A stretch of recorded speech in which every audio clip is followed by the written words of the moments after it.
They all said I was dangerous, but no one ever asked why. My name is Mira, and I spent years learning to control a fury no one survived until now. Every whisper behind closed doors, every fearful glance, every half-hidden smile, they all reminded me why I had to be patient, why I had to wait. If you think you understand fear, you haven't met me yet. Not the calm before the storm. Not the silence that speaks louder than a scream. My sister Hana, she always learned to hide. Too careful. Too quiet. A life measured in small movements, small words, small smiles. And little Alma, my tiny Alma, just 3 flinching at every voice, every footstep. Even the creak of a floorboard could make her body curl inward. I promised them one thing, safety. And I never break a promise. Every heartbeat, every breath, every second of silence. It reminded me of what was at stake. And the more they suffered, the more I swore I would act. 8 years behind white walls and iron bars taught me patience, precision, silence. The fury everyone feared? I honed it like a blade against stone. Not for revenge, not for show, but for protection. I learned to notice every micro-expression, every twitch of muscle, every whisper of danger in a voice. I learned that fury without control is destruction, but fury guided by purpose is unstoppable. Each day I trained my body, my mind, and my very breathing, until I became something no one could measure, no one could predict. When Paul, her husband, thought his cruelty was private, I was already steps ahead. Every secret, every bruise, every lie quietly recorded. He didn't know who he was dealing with, and that ignorance, that arrogance would be his undoing. I watched from shadows, from the corners of rooms, noticing how he moved, how he smiled, how he held his hands when no one was watching. Every smile hit a fist, every word hit a threat, and I knew the moment would come when he would meet the calm he could not escape. Hana begged me to leave, but I couldn't. Some lines, once crossed, cannot be ignored. I swapped small things, subtle changes. A misplaced note, a hairpin, a hidden key. Every act deliberate, every step silent. Every seemingly trivial move built a chain of consequences I knew would come. And with every night I spent in silence, every shadowed corridor, every whispered thought, I edged closer to the moment when truth would no longer be optional. The house smelled of lemon cleaner and cheap cologne.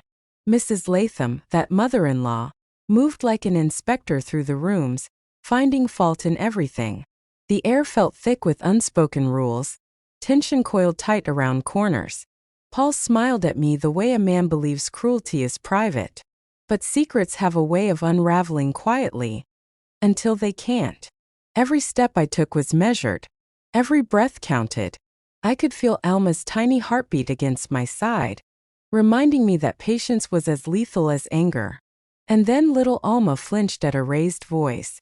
My heart twisted for a fraction of a second, but I knew exactly what had to be done. Calm, deliberate, patient. Fury guided by love is the most dangerous of all. And I had it in abundance. What would it take to make the household tremble without raising my own voice? I already had the answer. I remembered the first time fury had nearly consumed me. A nurse's careless word, a patient's careless laugh. The world thought I would break. But I learned to measure each heartbeat, each twitch of muscle, each tightening of a jaw. I learned to breathe while fury roared, to sharpen it like a knife and keep it folded neatly, ready for the moment it was needed.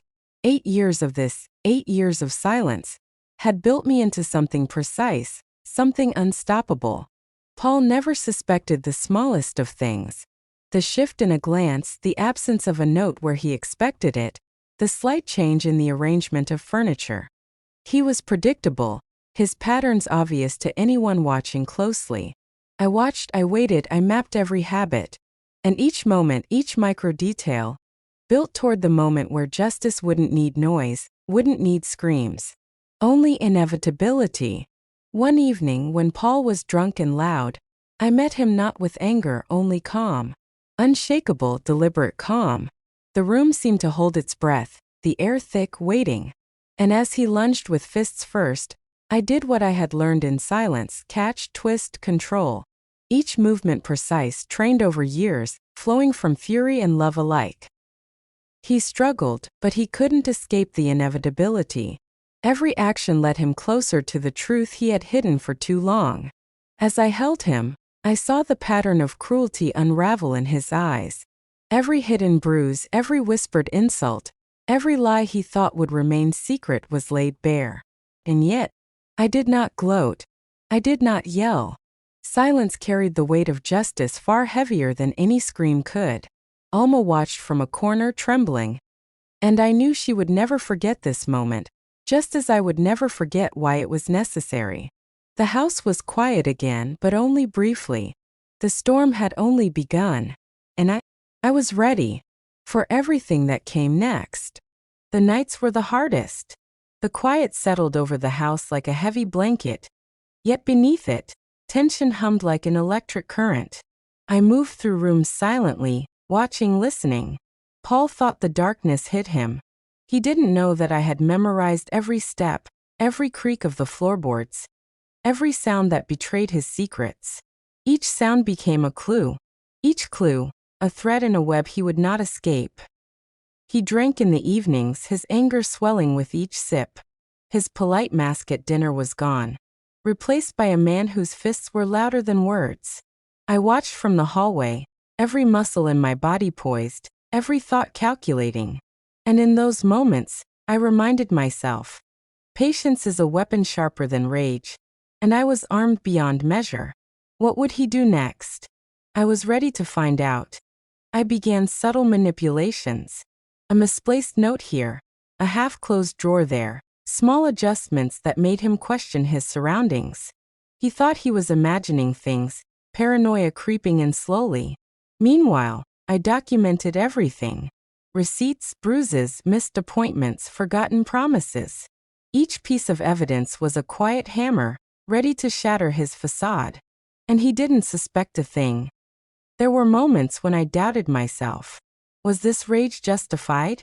Was the line between protection and obsession too fine? But every time I saw Alma flinch at his raised voice, every time Hana shrank under his glare, I knew the answer. I was not cruel. I was necessary. And necessity, I reminded myself, demands action. One afternoon, Paul cornered me in the kitchen, his temper flaring over some trivial misstep. I met his anger with calm, unbroken calm. The room seemed to hold its breath. He expected me to react, to break. But I did nothing. Nothing. And in that nothing, I planted the seed of doubt in him. The seed that would grow into panic, into fear. The seed that would lead him to the truth. Little by little, I began leaving traces, receipts folded under chairs, messages saved on his phone, photographs hidden in books. Each tiny detail was designed to emerge at the right moment, to expose him fully. He thought his life was private. He thought no one could touch him.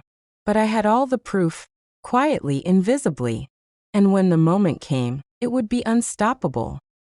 Even Mrs. Latham noticed small changes, though she did not understand them. She suspected nothing, yet her unease grew. The air in the house felt charged, every room whispering secrets that no one dared speak aloud. I could feel Alma's fear and Hana's tension as if it were my own. And every night, as I lay in the dark, I imagined the moment of confrontation, savoring the inevitability. How would they react? I wondered. I practiced patience like breathing. Timing was everything. Move too soon, and the consequences might be messy. Move too late, and the chance would vanish. I studied Paul's routines, his patterns, his weaknesses. Each day brought me closer. And in that observation, I found a strange clarity. The world did not need to see fury to understand it. Sometimes silence is more terrifying than screams. Then came the first signs of disruption. He began questioning small things, misplaced notes, objects slightly out of place, his own memory faltering under my silent pressure. I watched with quiet satisfaction. He was unraveling. Slowly, subtly, imperceptibly. And yet, he was still dangerous, still capable of sudden violence. That was why I had to remain perfect in my patience, flawless in every small maneuver. And then one evening, I discovered a document he had hidden in a drawer, a ledger of secret accounts, receipts for things he thought no one would ever see. My pulse quickened, but my expression remained calm. This was it.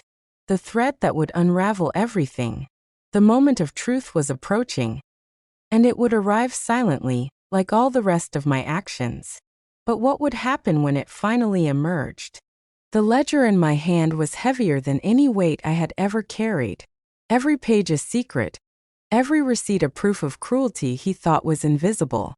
My hands were steady. My mind was calm. Years of patience had led to this moment. One wrong move and everything could collapse. But I was ready.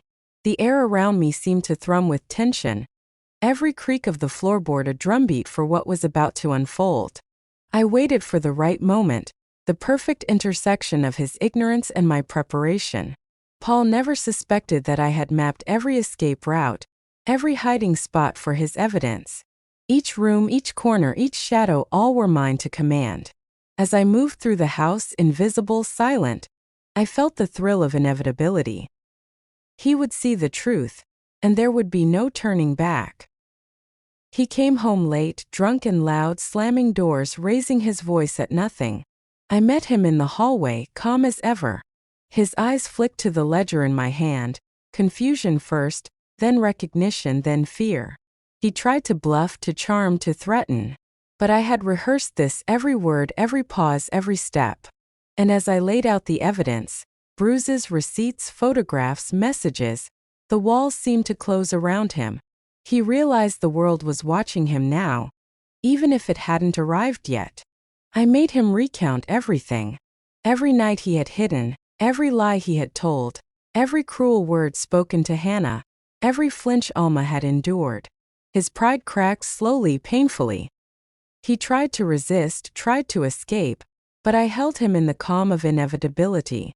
Each truth was a blade slicing the illusion he had built. And yet I did not shout, I did not rage. I simply let the evidence speak, let the consequences unfold. The more he spoke, the smaller he became. His face, once arrogant, now pallid. His hands, once confident, trembled. And I watched, noting every reaction, every slip, every sign of guilt and fear. I could have ended it all with one motion, one uncontrolled action. But I didn't. Fury guided by purpose is patient, and I was the master of this patience. I had already contacted people who understood paperwork, legality, consequences. By the time Paul realized the scale of exposure, men in gray suits arrived. Neighbors whispered. Statements were taken. Alma was moved to a safe place. A protective order clipped the wings off that house's routine. It was quiet, precise, invisible justice. No screams, no chaos, just the inevitability of truth. As I walked through the house one last time, I felt the weight lift slightly. Hana hugged me silently, tears running down her cheeks. Alma clung to me, finally unafraid. And I felt the strange, calm satisfaction of doing what needed to be done. The world would call me savior, monster, dangerous woman. None of those labels mattered. I had kept my promise. The doctors, when I returned to the ward, wrote their neat notes. Improved effect. They could not see the life lived in silence, the fury controlled, the years of planning. The world would never understand the quiet, precise justice that had taken place. But Alma would sleep safely tonight. Hana could breathe. And I had fulfilled a promise stronger than fury itself. Some think justice requires noise, chaos, drama. They are wrong. Sometimes it is quiet, invisible, patient, silent as the shadows in which it grows. And sometimes it requires a fury tempered by love. A fury that waits, watches, and strikes only when the moment is perfect. That is what I have learned, and that is what I lived. And if anyone asks me, would I do it again for a child who needs protection? The answer is simple, yes. Because promises guided by fury and love are unstoppable. And if you think you understand danger, you have yet to meet someone who can control it with patience, precision, and a heart that refuses to yield. The house was quiet now. Too quiet, perhaps. The air smelled faintly of lemon cleaner and dust, but the tension that had clung to every corner, every shadow, had lifted. Hana sat in the living room still trembling, her hands gripping the armrests as though they might collapse under the weight of relief. Alma, finally able to relax, played quietly with her small toys, her tiny giggles echoing faintly. For a moment I allowed myself to breathe, to feel the slow, cautious release of years of suppressed anger.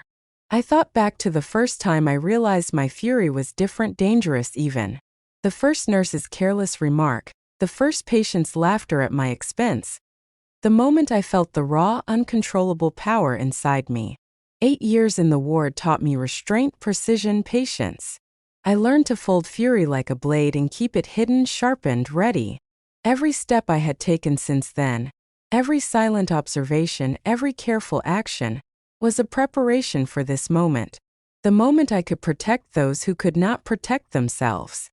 Hana's eyes met mine, and in that gaze I saw the years of fear, of quiet suffering, of survival in a world that demanded silence from her. I remembered our childhood, the fights, the secrets, the times she had hidden tears from our mother, hiding scars that weren't seen, even when they hurt deeply. Alma looked up at me with unguarded trust, her small hands reaching for mine. It struck me that my promise had been fulfilled. And yet, the work of vigilance never ends. I recalled the nights in the ward when I first understood control. The white walls, the iron bars, the constant hum of fluorescent lights. I was learning to breathe through fury, to feel it without letting it consume me. Each step, each patient interaction, each whispered comment, a test of patience. I remembered the instructors, the therapists, the nurses, all noting my improved effect, never understanding the storm within. But that storm was no longer uncontrolled. It was mine, tamed and guided by necessity. Fury, I realized, is not inherently destructive. It is a tool, and like any tool, it must be wielded with skill. Left unchecked, it harms indiscriminately. But when measured, precise, patient, it protects, it shields, it acts where others cannot. I had become a master of that precision. And in that mastery, I found both liberation and responsibility. What would have happened if I had failed? The thought was unthinkable, yet it strengthened my resolve for all that had been done and all that might come in the future. Even now, as the house settled into a cautious calm, I noticed the smallest details. A chair slightly askew, a book out of place, the faint smell of alcohol lingering in the hallway. These were traces of what had been. Reminders that vigilance is never complete. Every detail mattered. Every misstep could be the difference between safety and harm. And so I watched silently like a shadow, ensuring the fragile peace held. I thought of my sister, younger, fragile, hiding from the world that never made space for her voice. And Alma, so tiny, so innocent, learning fear before she could even name it. 8 years in silence, honing a dangerous skill, now justified in its purpose. It all connected. The fury I had feared, the power I had restrained, was no longer mine alone. It had become their protection, their shield. And that truth gave me an almost sacred sense of clarity. The doctors would never understand. The world would never comprehend the quiet, calculated actions that had saved lives. They would see labels: savior, dangerous, unstable. But labels are for the ignorant. I understood what I had done. I had held the line between safety and chaos, wielding fury like a blade guided by necessity. And I would do it again without hesitation, if circumstances demanded it. As I prepared to leave the house for the evening, Hana and Alma safe, the night seemed almost still. A sense of completion, yet tension lingered faintly in the corners of my mind. I knew the world would continue, as cruel and indifferent as ever, and vigilance would always be necessary. But for now, the promise had been fulfilled. Alma could sleep safely. Hana could breathe. And I had done what only I could do. And if anyone asks me in all honesty, would I do it again for a child who needs protection? The answer is simple: yes. Because promises guided by fury and love are unstoppable. And if you think you understand danger, you have yet to meet someone who can control it with patience, precision, and a heart that refuses to yield. That is the life I have lived, and the life I would live again, silently, always ready, always watchful. The night was thick, silent, as if the world itself held its breath. I sat by the window watching shadows stretch across the empty street. Hana slept lightly on the couch, her breathing uneven but safe. Alma, finally freed from fear, curled against her blanket. I traced the patterns of their breathing as if mapping their safety, every exhale a small victory. Years of fury and silence had brought me here, to this fragile peace, and yet vigilance never sleeps. I knew I would wake at the slightest sound, ready. I remembered one cold winter night in the ward, the fluorescent lights humming above, patients restless, nurses exhausted. My hands shook, my mind roared, fury threatening to erupt. But I breathed. I counted. I waited. The moment I controlled my own chaos, I realized that control was more powerful than rage. That lesson, it shaped me. Every action since then had been a continuation of that mastery. And now, watching the house asleep, I understood its full weight. The smell of lemon cleaner mixed with faint traces of alcohol, fading but not gone. Floorboards creaked softly, a reminder of movement, of life. I could hear the soft hum of the radiator, the distant bark of a dog, the whisper of wind against the window. Every sound was an alert, a threat of awareness. Danger could come at any moment, but now I understood its patterns. Every detail mattered. And I was ready. I thought of Paul, of the arrogance that had once filled his every gesture, every word. The ledger, the receipts, the photographs, all had been instruments in revealing the truth. His face, when confronted, had changed. The control he believed he held over the household evaporated. And yet I did not gloat. The world would label him in ways that suited their ignorance. I simply observed the result of careful patience, silent fury, and necessity.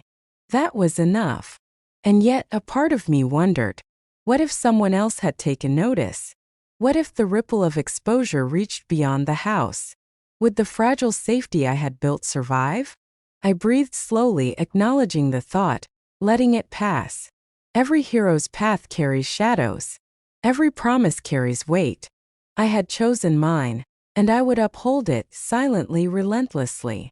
I remembered childhood afternoons with Hana, our mother's voice sharp with commands, our father's absence leaving silent holes in the house. We learned to hide, to minimize our presence, to survive in a world that did not see us. Fury had always simmered beneath the surface, unspoken, misunderstood. I had learned to shape it, to fold it into myself, and eventually to wield it for protection. Every memory, every scar, every lesson built me into who I am. Now, watching Hana's gentle breathing, Alma's small hands clutching her blanket, I realized the power of quiet action. The world may never know what had happened here. They might never understand the patience, the waiting, the careful planning, the silent observation. But these two, my sister, my niece, knew only safety, love, and protection. That was enough. That was all that mattered. I reflected on the doctor's notes, the neat clinical descriptions of progress, improved effect, stable mood, appropriate behavior. They could not comprehend the complexity, the precision, the deliberate fury that had protected the innocent. Labels mean little. Actions matter. And my actions had spoken louder than any note, any report, any word. The proof existed, silent, in the security and lives of those I loved. I realized then that the world measures courage differently.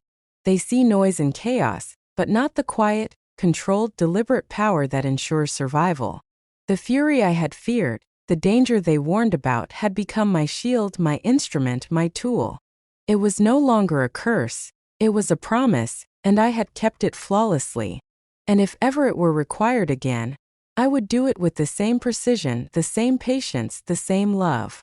And so, if anyone asks, would I do it again? For a child, for a sister, for the vulnerable who cannot defend themselves? The answer is simple: yes. Because promises guided by love and sharpened by controlled fury are unstoppable. And if you think you understand danger, you have yet to meet someone who can harness it with patience, precision, and an unwavering heart. That is the life I have lived, and the life I would live again, silently, always ready, always watchful. If you walked beside me through this darkness, don't let go now, subscribe. The next shadow already knows your name.